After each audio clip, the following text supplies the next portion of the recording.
When you picture a healthy garden, you probably imagine lush plants, rich dark soil, and buzzing pollinators. But hidden beneath the surface lies the true workforce of your raised beds, earthworms. These small, tireless creatures dig tunnels that aerate the soil, leave behind nutrient-packed castings, and create a living, thriving underground ecosystem. Without them, your raised beds can quickly become lifeless boxes of dirt. Sadly, many gardeners, often without realizing it, make simple mistakes that drive worms away or even kill them off. Today, we'll uncover the 6 biggest mistakes that harm earthworms in raised beds, and how you can fix them to keep your soil alive. Mistake number 1. Using chemical fertilizers and pesticides. Earthworms thrive in natural, chemical-free environments. When you apply synthetic fertilizers or pesticides, you might see faster plant growth or fewer pests, but the hidden cost is massive. These harsh chemicals seep into the soil, disrupting microbial life and burning the sensitive skins of worms.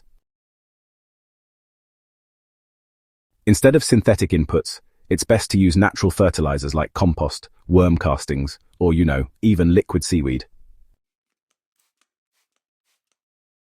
For pest control, neem oil, companion planting, and beneficial insects do the job without destroying your underground allies.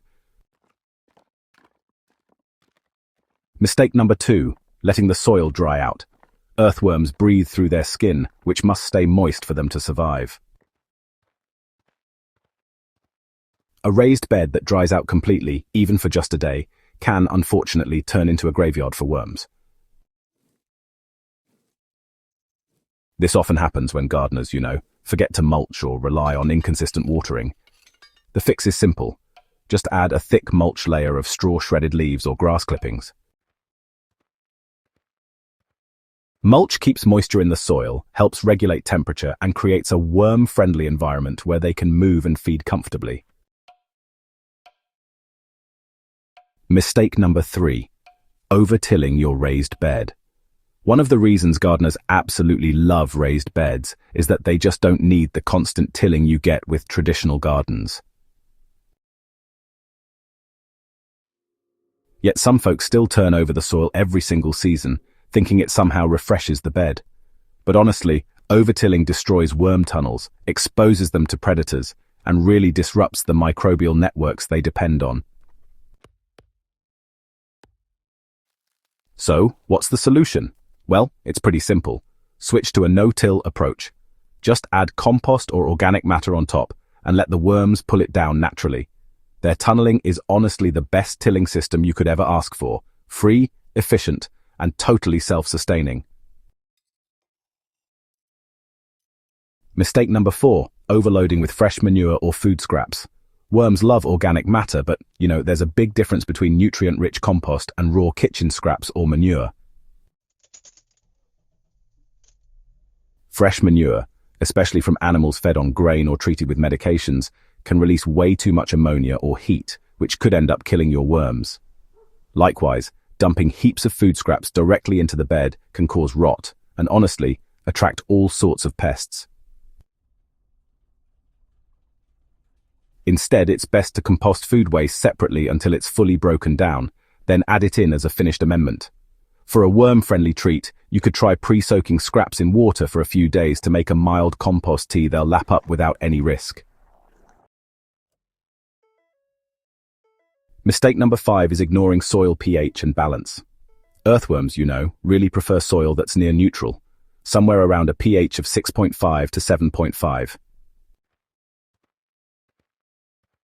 If your soil is too acidic or alkaline, worms will, pack their bags. Gardeners often unknowingly make their soil hostile by adding too much wood ash, which is alkaline, or pine needles, which are acidic. So what's the fix? Test your soil pH once or twice a year.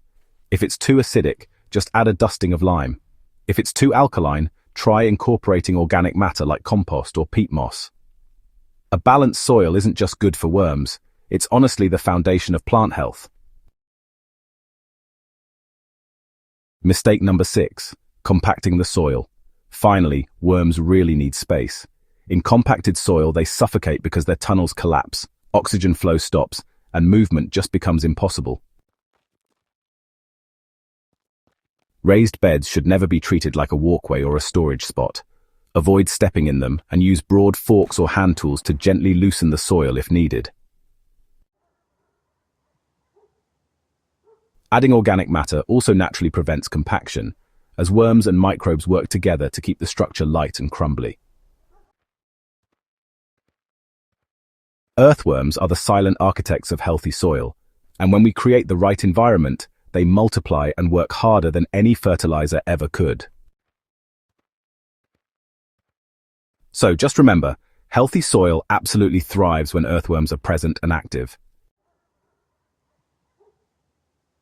By avoiding these 6 mistakes, chemicals, dryness, tilling, raw waste, pH imbalance, and compaction, you'll turn your raised beds into worm havens.